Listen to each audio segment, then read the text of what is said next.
দুর্গাপুজো মানেই বাঙালির এক উন্মাদনা, আর সেই পুজোর শুভারম্ভ হয়ে যায় খুঁটি পুজোর মধ্যে দিয়ে। আর খুঁটি পুজো মানেই শুরু হয়ে গেল দুর্গাপুজোর কাউন্টডাউন। সেই মতন প্রতি বছরের ন্যায় এবছর চতুর্থতম বর্ষে পদার্পণ করল নিউ টাউন সর্বজনীন। প্রতি বছর তাদের এক আলাদা চমক থাকে। এবছরের চমক শুধুমাত্র জানতে হলে চোখ রাখতে হবে জনতার কণ্ঠের পর্দায়। তাই সাড়ম্বরে খুঁটি পুজো হয়ে গেল রাজ্যের মন্ত্রী সুজিত বোস, এবং উপস্থিত ছিলেন নিউটাউন রাজারহাটের বিধায়ক তাপস চ্যাটার্জি এবং অভিনেত্রী মমতা শঙ্কর সহ উপস্থিত ছিলেন বিধাননগরের মেয়র কৃষ্ণা চক্রবর্তী সহ ছিলেন নিউটাউন সর্বজনীনের প্রত্যেক মহিলা এবং পুরুষ সদস্যরা। তাই সকলের উপস্থিতিতে জাঁকজমক অনুষ্ঠানটি সাফল্যমণ্ডিত হয়।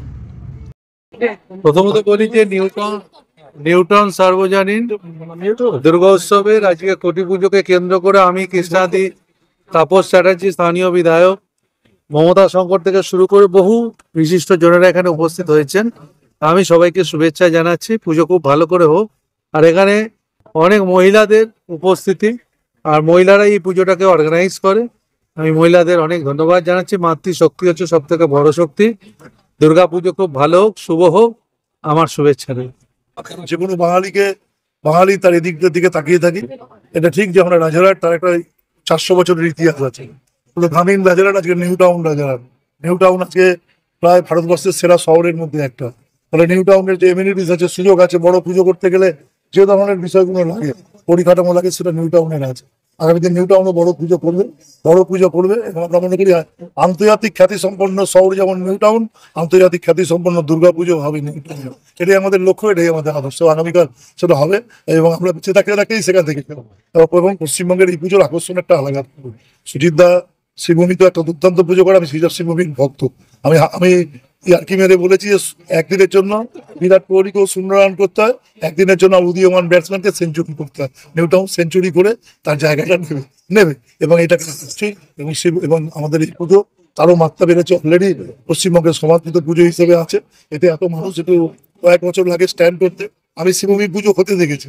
আমি শ্রীভূমি পুজোর প্রথম বছরের এর আগে দেখেছি। আমি সুজিতার সঙ্গে আমার কলেজ লাইফ থেকে বন্ধুত্ব।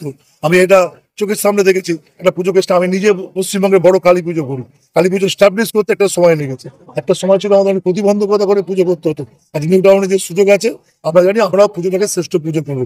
2-4 বছর বাদে এই পুজো দেখার জন্য পাস, ভিড় এবং আপনাদের উপস্থিতিও তো প্রমাণ করছে যে এই পুজোটার একটা আকর্ষণ আছে। পশ্চিমবঙ্গের নিরাপত্তা থাকবে আপনাদের, মানে আপনারা তো শুধু পশ্চিমবঙ্গের নিরাপত্তা নেই বলেন।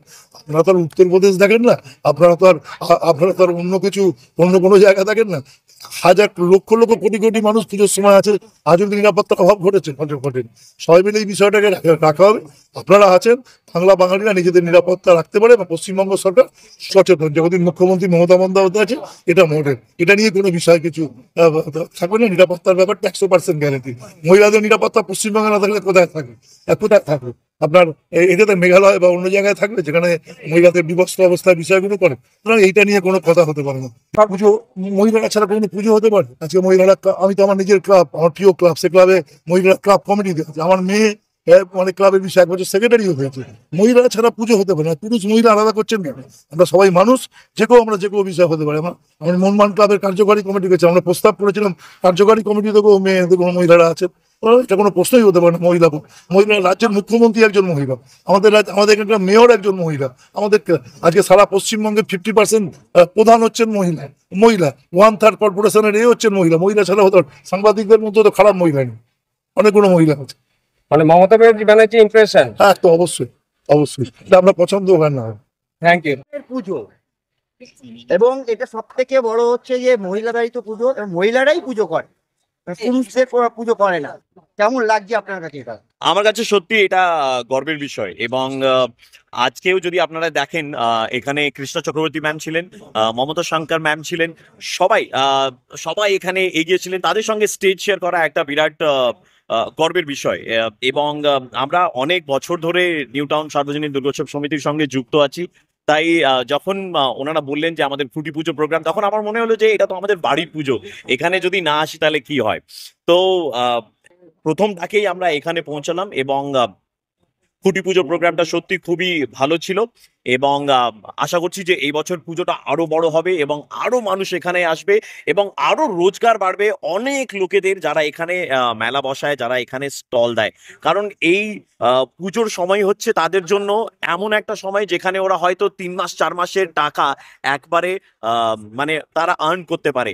তাই এই ধরনের একটা পুজো খুব দরকার আমাদের শহরে অনেকটা জায়গায়। আর দাদা আরেকটা জানা যাচ্ছে সাউথ কলকাতা, নর্থ কলকাতা, এই দুটো দেখো, দুটো জায়গারই পুজো মানে আলাদা আলাদা রকম। নর্থ কলকাতা হচ্ছে একটু আড্ডা এবং ওইসব নিয়ে, ঠিক আছে। তো আমার মনে হয় আমি নর্থ সাউথ করব না, কিন্তু আমার পুজো ঘুরতে ভালো লাগে। পুজো আমাদের চমকের থেকেও সব থেকে বড় জিনিস হচ্ছে আমাদের জায়গাটা সবথেকে বড় চমক। মানে নিউ টাউন, তার মধ্যে একটা 2.5 লাখ স্কোয়ার ফিট আমাদের মাঠ, যেটা কোনো পুজোর কাছে অ্যাকচুয়ালি সত্যি কথা এত বড় একটা মাঠ যেখানে মানুষ এসে অনেকটা টাইম কাটায়। বেসিক্যালি সব থেকে বড় কথা হচ্ছে কি এখানে প্রত্যেকটা মানুষ আসেন, এসে আমাদের কাছে প্রত্যেকটা মানে প্রায় একটা মানুষ যখন পুজো দেখতে আসেন 2 থেকে 2.5 ঘন্টা মিনিমাম এখানে টাইম স্পেন্ড করে আদারদের লাইনে থাকার থেকে। তো আমার মনে হয় মানে এই পাওয়াটা সব থেকে বড় পাওয়া কলকাতাবাসীর কাছে, বাঙালির কাছে, যে নিউ টাউনের মতো জায়গাতে পুজো দেখতে এসে তারা অনেকটা টাইম নিজেদের মতো করে স্পেন্ড করতে পারে। এটা মনে হয় এটা হচ্ছে প্রথম পাওয়া। সেকেন্ড হচ্ছে আমরা লাস্ট 3 বছর ধরে কিছু না কিছু নতুন করেছি। এবছরে আমাদের আর্টিস্ট হচ্ছেন রিন্টু দাস আছেন, উনি অনেক পুরস্কারপ্রাপ্ত আর্টিস্ট। আমার মনে হয় উনি বেশি ভালো কিছুই করবেন। আর আমরা চাইবো যে পুরো মানে বাঙালি কেন পুরো ভারতবাসী যেভাবে দুর্গাপুজোর দিকে তাকিয়ে থাকে সারা বছর দিকে, ভারতবাসী করতে ভুল হবে কেন, পৃথিবীর যেখানে যেখানে বাঙালি আছে এখন দুর্গাপুজোটা হয়। তো আমরা সেই জায়গাটাকে বেসিক্যালি আমরা ক্রিয়েট করার চেষ্টা করি যে পুজোটাকে কত ভালো করা যাবে। হ্যাঁ, যে সমস্ত মানে ফেস্টিভ্যাল, আরেকটা হচ্ছে কি মানে এই যে ফেস্টিভ্যালটা সব থেকে ভালো কি আমাদের কাছে পাওয়া যাবে। তো এই ইউনেস্কো জবে থেকে ইউনেস্কো হেরিটেজের দরমা পাওয়া গেছে, এটা আমাদের কাছে একটা অন্য মাত্রা দিচ্ছে যে আমরা কিন্তু পুরো পৃথিবীবাসী কিন্তু একটা জিনিস হবে যে এখন দুর্গাপুজো মানে রিও বা টোমাটিরো ফেস্টিভ্যালের মতো কিন্তু আমাদের সেই জায়গাতে চলে গেছে। আর যেভাবে আমাদের অ্যাডমিনিস্ট্রেশন মিনিস্টার্সরা যেভাবে পুজোকে প্রমোট করে, এটা কিন্তু অনেকটা আমাদের জন্য মানে কি বার্তা পুরো পৃথিবীর কাছে